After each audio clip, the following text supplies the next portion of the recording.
T-Wolves of Kirky. That's right. So Kirky with Jerome, Ezekiel Cousins over the last couple of years has really ingrained himself with Minnesota fighting Vikings fans, although I don't know. I felt like before he popped his Achilles, he was very divisive. But since it was like the ghost of Christmas quarterback's future, we got a glimpse of what the future without Kirko could be. And I feel like a lot of fans are just like, me so silent. We love you. We love you. Now, the question is, with Kirk out of contract this upcoming offseason, will they bring him back? Now, Justin Jefferson has made it very clear that Kirk is his guy. Kirk is his quarterback. If Kirk's back, perfect. If not, it's not my decision. I love how JJ is already acclimated to Minnesota passive aggressiveness. It's great, man. And also, of course, Kirk Cousins had the best 2 years of his career with Kevin O'Connell. Or did Kirk Cousins make Kevin O'Connell? I don't know. Who knows? It's a chicken or the egg situation. But Kirko, before he popped his Achilles against the Packers, which was a high water mark. I mean, you just upset the Niners. You just put the bang thing on Green Bay. And then right at the end, on the stupid Lambeau Field grass. Yikes. But 2,331 yards passing, 18 touchdowns, 5 picks, 63.2 QBR, like 102 quarterback rating. And he was leading the league in touchdown passes when he got hurt. He was second in the league in passing yardage behind Tua. And if he had stayed healthy, I think the Vikings would have gone on a run. I think they would firmly be in the playoffs. I think they would have challenged Detroit for the division. And I think Kirk would have been an MVP finalist.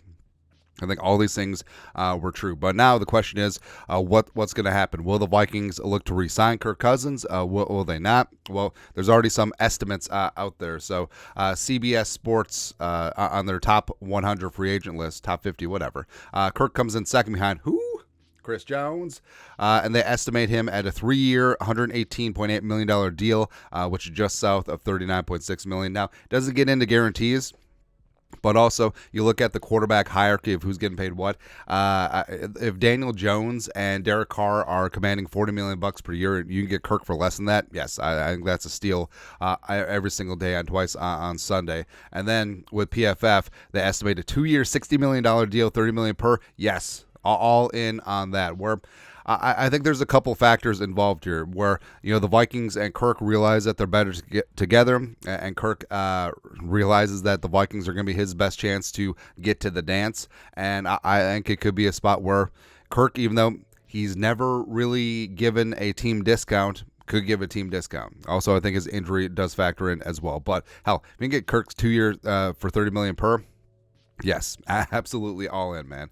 And what's interesting right now is the Kirk Cousins contract. So he is out of contract at the end of the season, and the Vikings have put in 2 additional void stanzas, so 2 years and then 4 years, where if Kirk is extended and then the void years don't come to roost, but if Kirk's contract voids in early March, all $28.5 million become dead on the Vikings 2024 cap. Now, it wouldn't be that big of a deal if Kirk leaves and then all that money becomes voided, and then all of a sudden the Vikings make a move in the first round, and then they find their quarterback of the future, where you have to write out 1 year with a quarterback on his rookie deal, but then you have that $28.5 million debt from Kirk.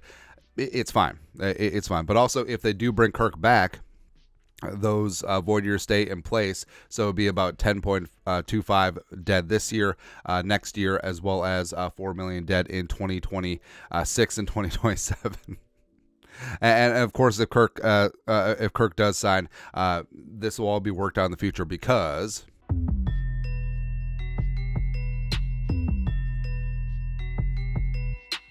So there's a couple factors going on. So number one, Kirk was balling out, playing the best football of his career, and also you almost take for granted how good Kirk was over the last 2 years with Kevin O'Connell. But he is going to be 36 in August, and he is coming off of Achilles surgery. And also, you look at teams that could be interested in his services in free agency. You look at Pittsburgh, you look at the Raiders, you look at the Falcons, and also it's fun this time of year. Well, Kirk's wife is from Atlanta, and then she went to college in Georgia, and then just connecting all the dots there. But I don't know, like Kirk, it took Kirk a long time to become leader of the Vikings. I mean, when he signed up in 2018, it was a veteran-laden team, and he was like the new kid in school. But it took him like 3-4 years to truly become the leader of this team and the locker room, and that has equity. And Kirk at 36, starting over somewhere else for a couple dollars more. I don't know. But plus, you factor in the fact that he turned down the Jets for $90 million guaranteed and took $84 million guaranteed from the Vikings here. And I actually do think that seeing Kirk and his family from the documentaries and stuff, where they are big on family values. Do they want to move their kids? Probably not. Do they love the area? Yes, I think that Kirk and company is Midwest at heart. So we'll see. But you do have to factor in the $28.5 million dead if the deal voids in March. They can't franchise tag Kirk because Washington already franchise tagged him twice. So a third tag would be cost prohibitive, as well as the tag window opens after the deal voids. So it's whatever. It's a non-starter. But the Vikings do have to make a decision in March, and it could be contingent on the draft position. Now, if the Vikings trade up into the stratosphere, and then they could let Kirk go, there's like, okay, we're going to roll with the rookie and see what happens there. But also, I think that it could be a spot where the Vikings do both, where the Vikings and Kirk work out some sort of short or long-term deal where. So the hubbub last offseason was, hey, Kirk wants a multi-year deal and the Vikings wanted another one-year Band-Aid. Maybe they come to a sort of a compromise and do a 2-year deal where it's really a 1-year deal full of guarantees.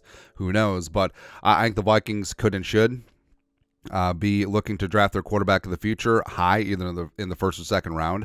And also, something that could water down Kirk Cousins' free agent prospects is the fact that this is such a deep quarterback class. And you look at the Steelers, you look at the Broncos, you look at the the Falcons and the Raiders. Like, okay, well, we could sign Kirk and ride him out for a couple years, or we could draft our own guy. I think that could be a factor as well. But I think if I was a wagering man, I think it's like 90% Kirk is back with the Vikings, and I think the Vikings do draft a quarterback. I think the Vikings are going to try to have their cake and eat it too, and I know that a lot of teams are just throwing their rookie quarterbacks out there to the wolves. It's not ideal. It's not ideal. So having a guy come in, learn the system from the ground up, learn behind a pro's pro like Kirk Cousins for a year, maybe 2, and then go from there, I think baby will have a stew going. Because as of right now, like, Kirk does give the Vikings the best chance to win a Super Bowl in 2024, and that's what it's all about. And you may not like it, but that's the truth. So there you go. Anyways, your thoughts are thoughts. Will the Vikings re-sign Kirk Cousins, and for how much? Let us know your thoughts and our thoughts in the comment section below. Subscribe for daily Vikings takes. Want to support the work? Put a little something in the Venmo as I die. Skull, production value.